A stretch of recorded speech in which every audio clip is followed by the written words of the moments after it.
కాదండి. సరే మీరు యూరియా ఇచ్చిన అంటుండ్రు, మీరు ఇస్తే యూరియా ముఖ్యదా? యూరియా తినేదా? మీరు సరిపోయినంత యూరియా ఇచ్చిన తర్వాత లైన్లు ఎందుకుంటాయి? లైన్లలో ఎందుకుంటారు? పొద్దుగాల 3 గంటలకు లేచి నిద్ర లేవగానే యూరియా కోసం రావాల్సిన పరిస్థితి. వినాయక నిమజ్జనం నాడు కూడా నిలబడ్డారు. I went to the agriculture department during the last 2 months.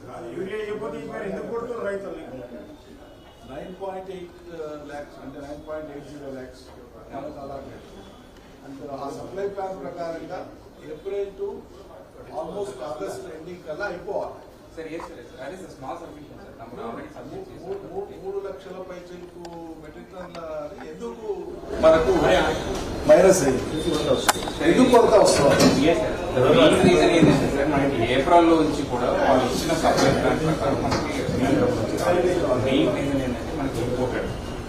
అరే ఏ రాష్ట్రంలో కొరత లేదండి, ఒక తెలంగాణలో ఉంది.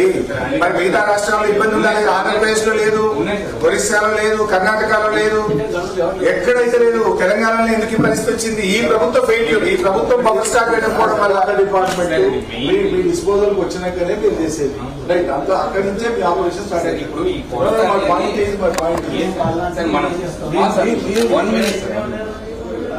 ఇది ఏప్రిల్ నుంచి కూడా మేము ఎస్టిమేట్ చేసుకుంటూ వస్తున్నాం. అంటే ఏప్రిల్ మంత్ నుంచి ఎవ్రీ మంత్ మనకి సప్లై ప్లాన్ లో గ్యాప్ వస్తుంది అని కేంద్రం దృష్టికి మనం తీసుకెళ్తూ ఉన్నాము. మెయిన్ 2 days మీరు అగ్రికల్చర్ డిపార్ట్మెంట్ మంత్రి గారి దృష్టికి తీసుకుపోయి ఉండవచ్చు. నా పాయింట్ మిమ్మల్ని తప్పడతలేము. మీ టైం నాకు అర్థమవుతుంది.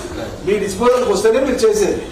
రాష్ట్ర డిస్పోజల్ కే రానప్పుడు ముఖ్యమంత్రి ఏం చేసినట్లు? మరి ముఖ్యమంత్రి దృష్టికి మీరు తీసుకుపోయి రాలేదా? మా నిరంజన్ 55 కరోనా వచ్చిందండి. 2 సార్లు కరోనా వస్తే ప్రపంచంలోనే పెద్ద విపత్తు. కరోనాలో కూడా ఎరువులు తెచ్చిచ్చినాం మేము. లారీలు బంద్, మొత్తం స్ట్రైక్ అయితే కరోనా సమయంలో కూడా ఎరువులకు ఇబ్బంది రాలేదు రాష్ట్రంలో. ఇప్పుడేం కరోనా లేదు, ఇబ్బంది లేదు. ఇది మీ వైఫల్యం, గవర్నమెంట్ వైఫల్యం. అలా ఏంటంటే రోడ్ల మీద పెట్టిన రైతులందరినీ మొత్తం ఆడవాళ్ళందరూ ముఖ్యమంత్రి గారి సొంత జిల్లా